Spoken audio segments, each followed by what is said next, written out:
안녕하세요. 오늘부터는 예수님의 12제자 한 명 한 명에 대해서 알아보겠습니다. 12제자는 세상적으로 잘난 사람들이 아니었습니다. 이스라엘 변방 갈릴리 시골에 물고기 잡는 어부 등 세상적으로 평범한 사람들이었습니다. 주님은 세상적으로 특별하지 않은 그들을 통해서 온 세상을 구원하는 일을 하셨습니다. 평범하게 살았던 그들이 예수님을 만난 후 새로운 꿈이 생겼습니다. 하나님 나라에 대한 꿈, 진짜 가치 있는 일을 위해 그들의 삶을 드렸습니다. 물질적으로 풍요하고 편리해진 시대이지만 왠지 무료하고 시원함이 없고 방향성이 없는 시대에 12제자 공부를 통해 무엇이 12제자의 삶을 바꿨는지, 그리고 우리는 이 시대 무엇을 위해 살아야 하는지에 대해 생각하는 시간이 되었으면 좋겠습니다. 오늘은 첫 시간 마태에 대해서 알아보겠습니다. 마태는 마태복음을 쓴 제자입니다. 마태는 마태복음에서는 마태로 나와 있지만 마태의 또 다른 이름은 레위입니다. 베드로는 시몬과 베드로 두 가지 이름을 썼고 나다나엘은 나다나엘과 바돌로음의 두 가지 이름을 가졌듯이 당시에는 두 가지 이름을 갖는 경우가 종종 있었습니다. 마가복음 2장 14절 말씀을 보겠습니다. 또 지나가시다가 알페오의 아들 레위가 세관에 앉아 있는 것을 보시고 그에게 이르시되 나를 따르라 하시니 일어나 따르니라. 레위는 이스라엘의 제사장 지파입니다.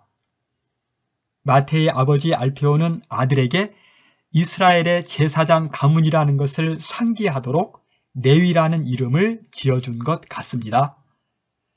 마태는 제사장 가문의 후손이었으므로 유대 역사와 구약에 대해서 잘 알고 있었습니다. 그래서 마태복음은 1장부터 아브라함과 다윗의 자손 예수 그리스도의 계보라 아브라함은 이삭을 낳고 이렇게 시작합니다. 마태의 원래 직업은 세리였습니다. 세리는 이스라엘 사람들에게 세금을 거두어서 당시 이스라엘을 식민지로 지배하였던 로마 정부에 바치는 일을 하였습니다. 그러므로 세리는 이스라엘 사람들에게 매국노 같은 존재였습니다. 세금을 로마 정부에 바치는 것 말고 정해진 금액보다 더 많이 세금을 거두어서 자기들 배를 채웠으므로 사람들에게 많은 손가락질을 당했습니다. 그래서 당시에는 세리를 창기와 같이 취급했었습니다. 세리는 세금 계산을 할 줄 알아야 하고 세금 장부를 작성하고 또한 로마 정부에 고용되어 있었으므로 당시 통용되었던 알라머 히브리어 외에 헬라어, 라틴어를 어느 정도 할 수 있어야 했으므로 많은 교육을 받았던 사람들이었습니다.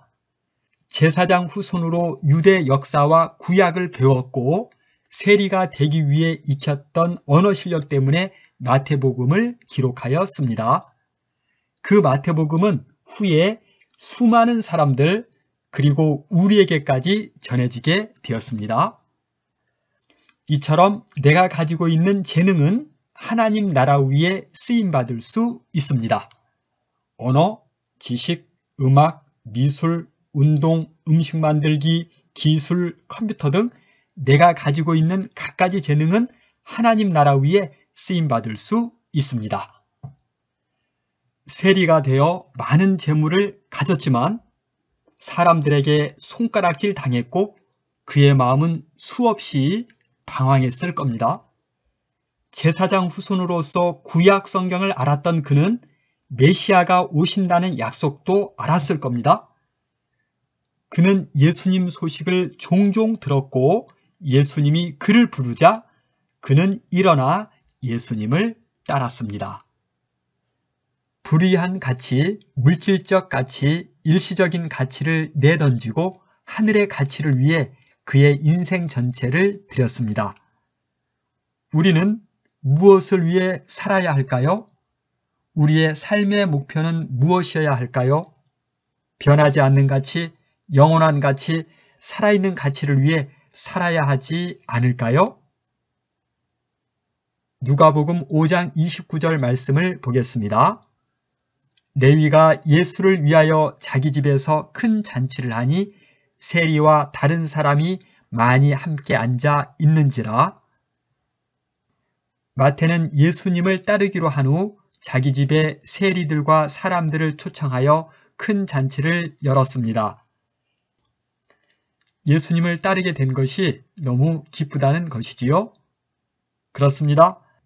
예수님을 따르는 것은 너무 행복한 일입니다. 수고와 헌신, 때로는 자아 포기, 십자가를 지는 삶이기도 하지만 하나님 나라 위에 사는 삶은 얼마나 복된 일입니까?